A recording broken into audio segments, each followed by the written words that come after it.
नमस्कार। आज मी कांदा आणि टोमॅटोची स्वादिष्ट अशी भाजी बनवलेली आहे।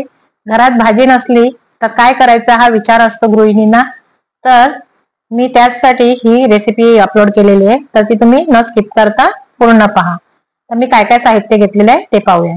एक कांदा घेतलेला मोठा, लहान असेल तर 2 घ्या, बारीक चिरून घ्या। एक टोमॅटो घेतलेला आहे, कोथिंबीर घेतलेली आहे, कढीपत्ता, धनेपूड अर्धा चमचा, पाव चमचा जिरेपूड, अर्धा चमचा गरम मसाला, तुम्ही कुठलाही गरम मसाला घ्या। गूळ घेतलेला आहे अर्धा चमचा, ऑप्शनल आहे गूळ। हिंग पाव चमचा, लाल तिखट तुमच्या आवडीनुसार घाला, मी 1 चमचा घेतलेला आहे। तुम्ही यामध्ये खानदेशी मसालाही वापरू शकता। हळद अर्धा चमचा आणि मीठ स्वादानुसार, आणि 2 ते 3 चमचे एवढं तेल घ्यायचंय। आता सर्वप्रथम आपण वाटण करून घ्या। वाटणासाठी लसणाच्या 5-6 पाकळ्या, आल्याचा तुकडा आहे, 3-4 मिरच्या, सुकं खोबरं, 1 चमचा तीळ घेतलेला आहे आणि कोथिंबीर, हे आपल्याला वाटून घ्यायचंय। आता कढईमध्ये 2-3 चमचे जवळपास तेल घालून घ्यायचंय। त्यामध्ये हिंग घालून घ्यायचा, तेल गरम झालं की, आणि कांदा घालून घ्यायचाय। आणि कांदा व्यवस्थित परतून घ्यायचाय, मस्त असा मऊसूद असा करून घ्यायचाय कांदा। खूप अशी मस्त अशी ही रेसिपी आहे। जेव्हा आपल्या घरी भाजी घरात नसते त्यावेळी ही भाजी आपण बनवू शकता।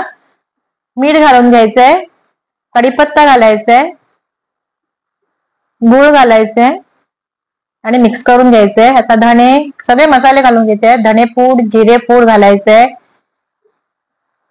गरम मसाला वगैरे सगळं घालून घ्यायचंय।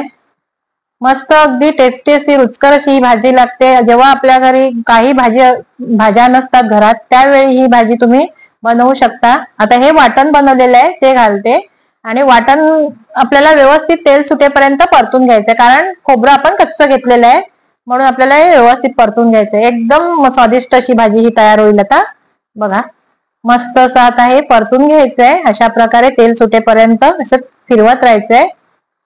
आणि यामध्ये थोडस पाणी घालायचं, वाटणातलंच पाणी होतं ते मी घालून घेतलं, आणि याला मस्त असं आता याला मिक्स करून घ्यायचंय, आणि याला झाकण लावून आपल्याला शिजवायला ठेवायचं। वाटण हे शिजवून घ्यायचंय बघा।